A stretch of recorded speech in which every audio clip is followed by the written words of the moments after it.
You know, if you're new to contracting, concrete contracting, you're basically a finisher that has decided that they want to work for themselves, most likely.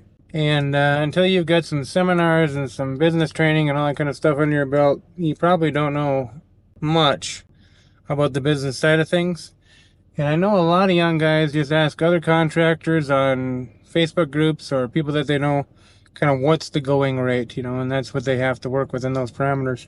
And actually, we tried that back in 2016 and a little before that even, but we nearly went bankrupt because the scope of work that we do, along with the crew that we have, the insurances, overhead, all that stuff is not compatible with the going rate around here.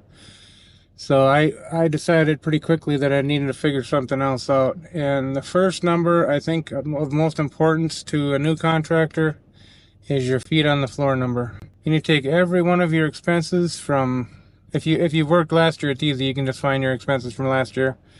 If you're brand new this year, you've got to calculate the projected expenses based on what you've already done.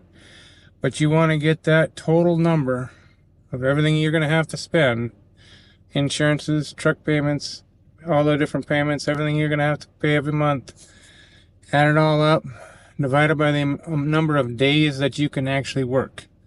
Now, if you're down south here and you can work 220 to 240 days, you know, after holidays and rain days and whatnot, you know, you got to look at that number. That's kind of the norm in a part of the country where you can work all year. Up north, totally different. You guys are getting laid off or whatever. So you got to figure that into that number. And whatever that number is going to help you in determining what your minimum sales for the day are. But if you don't have enough work on the books to cover your feet hitting the floor, you better start hustling.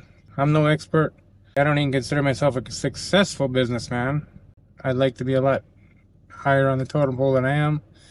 But I have figured out a lot of stuff. And I am a happy person and I have a happy life. So, I got that going for me.